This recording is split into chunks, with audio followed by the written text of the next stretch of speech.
acompaña en este momento Gabriel Espínola. Él es de la UTEP, Auténtica, Sindicato Nacional. Hola Gabriel, ¿cómo estás? Buen día. Buen día Santiago, buen día Estela, Juan Carlos, a la audiencia también. Gabriel, para ir a... generalmente tenemos el análisis de casos antes del inicio de clases y demás, pero si miráramos números, escuelas, colegios, ¿están o no en condiciones como para retornar a clases? ¿En qué porcentaje el sistema educativo se preparó en términos de infraestructura o condiciones en general para poder retornar a clases? Más del 40% de las instituciones educativas hoy no están en condiciones de albergar a los estudiantes al interno, en su infraestructura, a recibir a las comunidades educativas. Aún así, hay una gran esperanza, hay una gran actitud de los docentes, de los estudiantes, ni qué decir, en volver a la presencialidad y volver a esta nueva situación que nos lleve a una nueva normalidad. Nosotros estamos sufriendo la consecuencia de la desinversión en la educación pública. Venimos desde el 2014 no superando el 3,4% de la inversión del Producto Interno, con respecto al Producto Interno Bruto para la educación pública. ¿Tenemos mayores recursos financieros? Sí, porque se tiene Fondo de Excelencia, FONACYDE, que se distribuye entre las gobernaciones y los municipios, por lo general en bajísimo porcentaje llega a las instituciones educativas, y la consecuencia es que tenemos estas condiciones, en algunas deplorables, otra en algún intento de reparación, de refracción. En estos días estuvimos por Villarrica, tenemos situaciones de instituciones educativas aún lamentables que la gobernación no la puede estar entregando. Y no es que no se quiera iniciar las actividades, sino las condiciones no la dan. En Puerto Guapomó, en Luz Bella, en Capibarí, en Arroyo Atás, o sea, las comunidades periféricas a lo urbano son los más perjudicados. Tenés ahí los carteles de cuánto es la inversión, y tenés inicio a lo mejor de cierta infraestructura y ya deteriorada porque no ha tenido la continuidad. Lamentablemente creemos que en estos últimos tiempos la educación ha sido también coto de negocio de los políticos, no solamente en infraestructura, alimentación escolar. Dejó de ser un derecho para convertirse en un negocio, una cuestión lamentable. El Ministerio de Educación como órgano rector se encarga de capital, pero su responsabilidad es a nivel nacional y lo deja. No hay fiscalización, no hay control, solo hay informe. Ahí tenemos un exgobernador procesado del Guairá justamente por este tipo de negociación, porque ha hecho solo firmar a los directores o directoras la recepción, y esto no ha llegado a los estudiantes. Situación como esa, este año que se está caracterizando por lo electoral de nuevo, es muy probable que lo vayamos a tener. Entonces, nos vamos a estar iniciando de la mejor manera, pero lo vamos a iniciar. ¿Cuál es la responsabilidad docente o de la dirección de las escuelas y colegios con respecto a estos temas? Infraestructura, alimentación escolar. Ellos no tienen que ser los contralores, diríamos, de estas situaciones, porque no podemos saber, solo podemos saber a través de las denuncias. Los docentes, directores de colegios, supervisores, tienen que tener la información de cuánto dinero tiene la gobernación, cuánto dinero tiene su municipio para invertir en las escuelas, en la merienda escolar. Y quiero saber cuál es el protagonismo de los docentes con respecto a este tema. El protagonismo por lo general se da desde la sustitución de funciones y responsabilidades. ¿Qué quiere decir eso?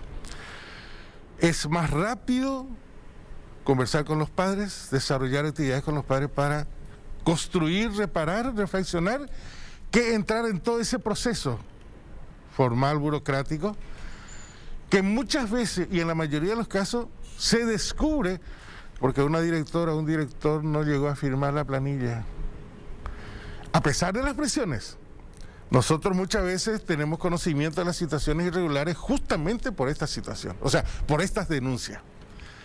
El acceso a esas informaciones es absolutamente restringido, Estela.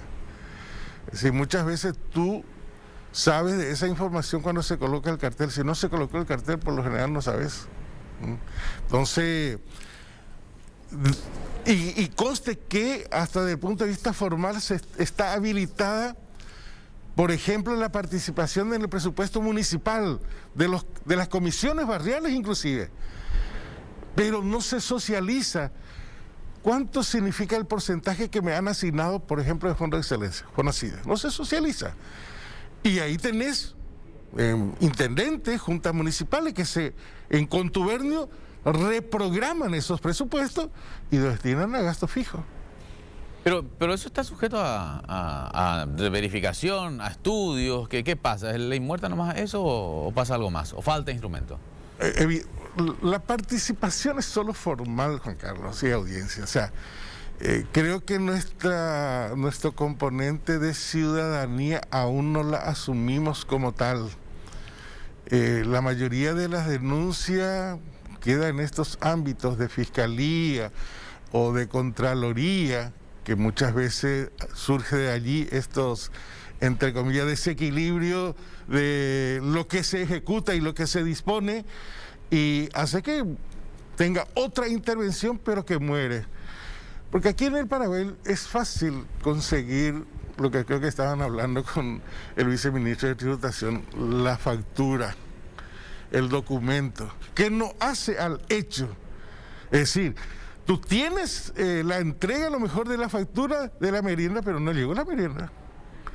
Tú tienes la entrega del fiscal que inspeccionó en los papeles la obra, pues la obra tiene el deterioro, no tiene la culminación.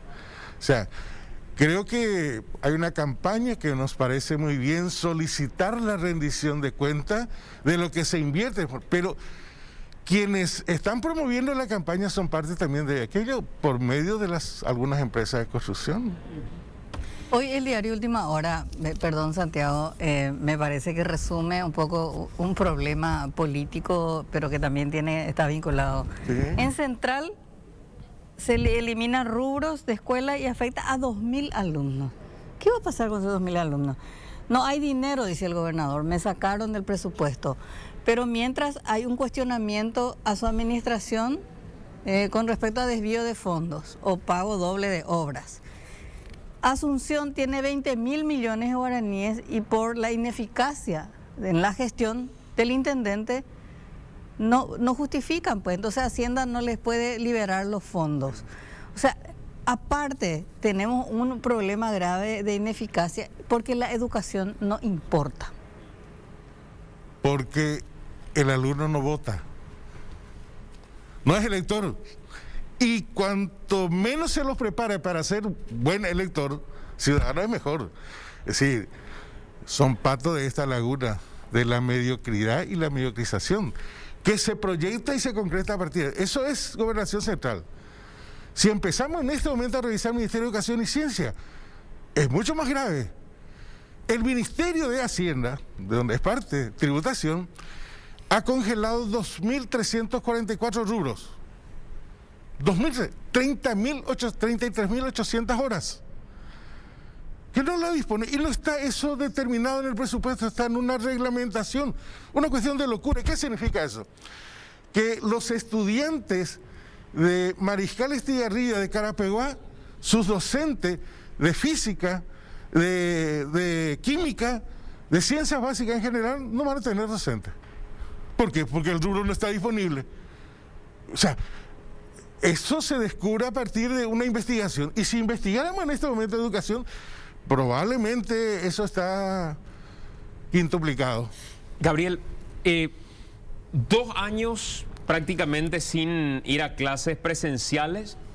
Recuerdo que en su momento se había dicho, vamos a apelar un mega mecanismo que permita llegar a los chicos a la clase, a la casa, que hagan las tareas. Después, cuando empezamos a cuestionarnos, dijeron, vamos a priorizar las materias y los chicos van a recibir la mejor educación en lengua y la mejor educación en matemáticas. Y vamos a aprovechar y esto nos va a servir para que vuelvan a clases prácticamente volando en esas áreas y vamos a poder focalizarnos en esos puntos en particular. La realidad, ¿cómo van a volver los chicos a clases?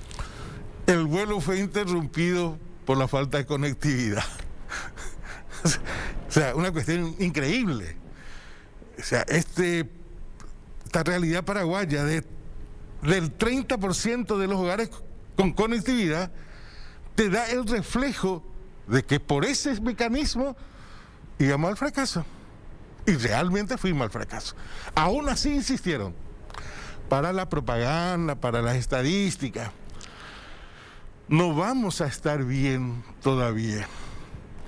Creo que el esfuerzo de los compañeros y las compañeras docentes en esta etapa inicial, en los primeros 2-3 meses, de ese reencuentro, esa rearticulación, ese revivir de lo que significa el espacio para el intercambio y la convivencia y el desarrollo de las potencialidades del chico, podemos tener algún tipo de cambios, algunas posibles transformaciones a partir del segundo semestre, si tenemos el apoyo suficiente del Ministerio de Educación, que desde el punto de vista teórico se está, pero en la práctica no. Hoy nos desayunamos con otra realidad. Creíamos que eso estaba superada. La habilitación y el crecimiento de los plurigrados o multigrados. Hoy un docente puede tener 3 grados con 27 estudiantes. ¿Se imaginan ustedes 3 programas? Primero, los docentes no estamos, al igual que en lo que significa el uso de los elementos tecnológicos, no nos han formado y no nos están preparando para el desarrollo de esta nueva modalidad llamada plurigrado. Y nosotros no estamos en contra del plurigrado. Primero queremos, o sea, el derecho del niño tiene que ser tal en términos de que el Estado asuma la responsabilidad. Pero no se puede pensar, por ejemplo, en programas modulares, en docentes itinerantes. No se cierran las instituciones. Bolivia ha hecho una gran tarea en ese sentido. Y en el llano o en las alturas no se ha cerrado ninguna institución educativa. El docente fue, inclusive a la casa. Hoy tenemos docentes mochileros en Paraguay solo contratados. O sea, ¿qué quiere decir? Una inestabilidad. Tenemos docentes de primera infancia contratados, no nombrados. Entonces, hay compromisos internacionales, ODS 2030, Objetivo de Desarrollo Sostenible, uno de los componentes es trabajo decente, y en educación tenemos trabajo precarizado. Una situación más que lamentable, por cierto, porque no apostamos a que la educación realmente sea el sostén de un modelo de desarrollo diferente a lo que hoy estamos teniendo. Un modelo de desarrollo integrador, un modelo de desarrollo equitativo, con igualdad, con derecho. No lo estamos proyectando para ese lado. Gabriel, gracias por acompañarnos. Muchas gracias a ustedes. Muy amable, señor. Gabriel Espínola compartiendo con nosotros este análisis contundente, creo, en materia de educación y cómo y dónde estamos sobre todo.